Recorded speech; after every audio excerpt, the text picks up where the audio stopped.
Bachar el-Assad devrait être réélu pour un troisième mandat, le 3 juin prochain. Cet ophtalmologue de formation a pris les rênes du pouvoir en 2000 à la suite de son père, Hafez el-Assad. Depuis 2011, celui que l'on présentait comme un réformiste a organisé la répression sanglante de la révolte syrienne. Plus de 160 000 personnes seraient mortes en 3 ans. Fuir n'est pas une option. Je dois être au premier rang des défenseurs de la patrie. C'était mon seul scénario depuis le début de la crise.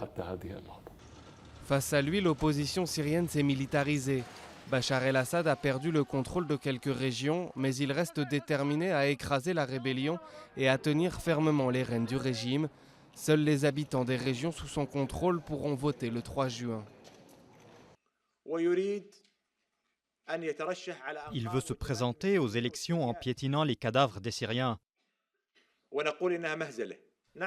Ceci est une farce.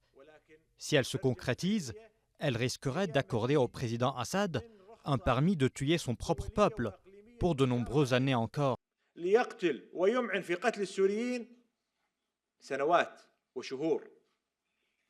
Fin mai, les derniers rebelles ont évacué Homs, la capitale symbolique de la révolution. Pour beaucoup, Bachar el-Assad est aujourd'hui dans une position de force, surtout depuis qu'il a tenu tête aux menaces d'intervention occidentale en août dernier.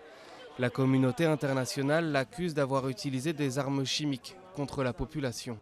Il semble avoir réussi à détourner le cours de l'insurrection.